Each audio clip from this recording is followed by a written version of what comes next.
when principals, well, I'm going to tell a story. When I was a principal, I worked with a couple of principals who, when I asked them questions about how are you handling this or that in your budget, their response was, I have no idea. That's the district's responsibility. It's not my problem. And I was puzzled by that because I had already figured out if I truly understood my budget, that I could accomplish goals because I knew that maybe we didn't use all the money that we had allocated for paper and we might be able to buy a computer with what was left over. So could you talk a little bit about that? Yeah, I think that's unfortunate if a principal has that attitude. I think the more you know about your budget, the better manager and leader you're going to be because you can accomplish more in doing so. If a person doesn't know how much they have or let somebody else manage their budget, then tendency is to not spend money, and that's bad for kids. I expect people to spend their budget money that they get in the year that they receive it on the students. And if you're not doing that, that tends to diminish your educational program. So the more you can learn and know and plan, the more you're going to get the ability to spend money that you have on the students that are there. And you're going to be a more effective leader in doing so. Should principals be afraid to call up the business office and ask a question? Absolutely not. The biggest thing I think principals don't do is to not call and ask a question. I truly believe there is no dumb questions. It's incumbent upon myself to answer a question, and that I need to answer it in a way that the principal understands.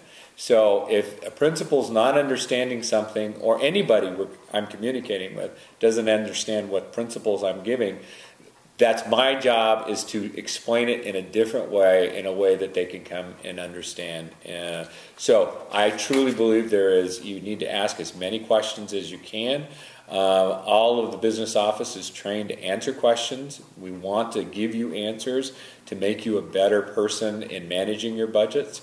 And again, so that we can spend the money on kids.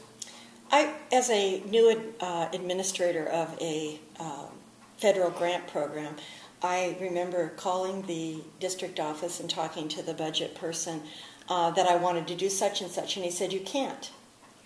And I said, but I have to. You can't tell me I can't. And he was really a very nice man, and he looked at me and he said, tell me what you want to do, and I'll figure out how you can. Absolutely.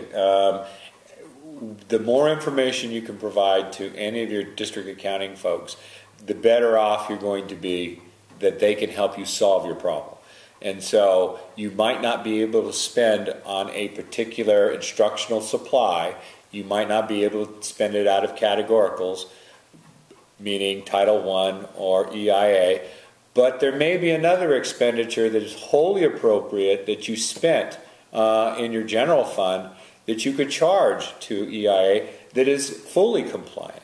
And then freeing up those dollars in your general fund that you would otherwise not have. And so there's many ways that you can do things and make your planning, and the more you tell your accounting department and the more you ask questions, the better off you're going to be, and the better off the accounting department is going to be to help you. Now, they might not come across a personality like I did who was so helpful. Would it be fair to say to them, just don't take no for an answer and keep asking questions? I think don't take no for an answer, and that accounting department provides a service to the school sites, and that needs to be demonstrated and evident.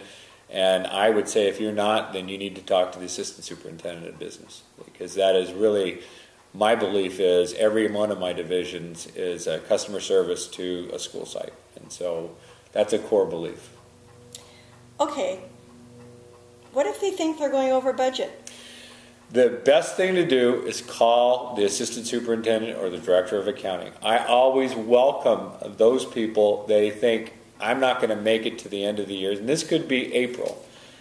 And they call me and say, I don't think I'm going to have enough money to make it through the end of the year. This is why I think that. And it gives me the opportunity to work with them to say, yes, we have a problem and I'll have to figure out a way to solve it for you. Or here's what you should do, and here's what my expectations are for you to do. But it's very much a collaborative environment when you come ahead of time before you've gone negative. What if you find out they're going over? That's a different question, a very, very different response from me. It becomes an expression of punitive, you will not do this again. As long as you're ahead of the game and you know you're going to, and that causes a collaboration. When you've gone over and you have already, there is no question of how to fix it, and you didn't know about that. That's my biggest problem, is when an administrator did not know, therefore they were not managing their budget appropriately and correctly. And so that would be a very different line of questioning on my part, and generally only happens once. And it needs to be taken seriously. I will tell a story on a coachee, a principal I was coaching, and I got called in at the end of the year. She was under a grant program, so she had me multiple years as her coach.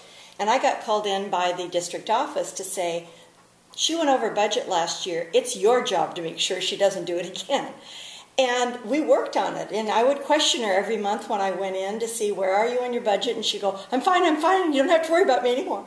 But the bottom line is she got a promotion 2 years later. She wouldn't have got that promotion if she'd continued to go over budget. Absolutely. It really makes a difference. And you need to know your budget. It just boils back down to, and what I expect the administrators, I appreciate them ahead of time come and say, help me fix, versus, oops, I'm over and I'm sorry. And that, again, is a very different dialogue when somebody does that. One, you are a colleague when they do it ahead of time. If you are doing it after the fact, you're a judge. And so I think that is the worst case scenarios when they didn't know it and they went over. Okay, I'm going to end this with a story about Ray. And I told you at the beginning that he has a sense of humor. And he really does. And I discovered that early on when I was working with him. He's already turning red and he doesn't even know what I'm going to say. There's so many times.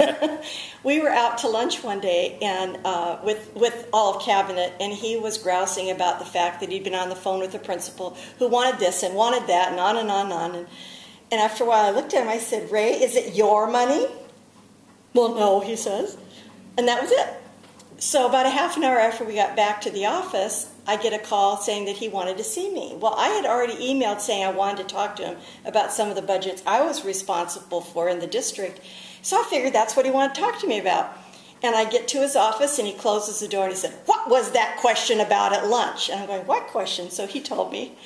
And I said, oh, come on, I've worked with so many people like you. I know you all think it's your own money and I just had to nail you for it. And he looked at me and he said, we're going to get along fine. I'm going to love working with you. And so I learned very quickly that we were going to banter all the time. And another quick story, because I want you to know that working in these areas can be fun.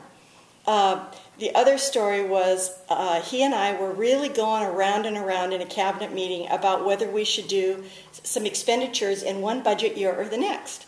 And we probably debated it, and the superintendent joined in a little bit, and the HR person a little bit, but it was Ray and me doing this most of the time. And a little while later, the superintendent walked in my office, and he said, are you okay, Connie? And I said, what do you mean, am I okay? And he said, well, you and Ray really went after each other in that meeting. And I looked at the superintendent. I said, did you ask Ray if he was okay? And the superintendent laughed and said, okay, I know everything's just fine. So be sure that when you get into these things that you know how to ask the right questions and that you respect the person that you work for and you make sure that you enjoy working with each other and still a feeling like you're in a budget. Yes, in a battle. Yes, you have a different point of view, but you need to listen to each other and find out how to come to an agreement to get what you want as the principal. Absolutely. You are your school's advocate for everything that school needs as the principal. I would agree with that sentiment. Thank you very much, Ray, for coming and talking to us, because, as I said, you were a lot of fun, but as I had a lot of experience before I came, I learned more from you. So thank you very much.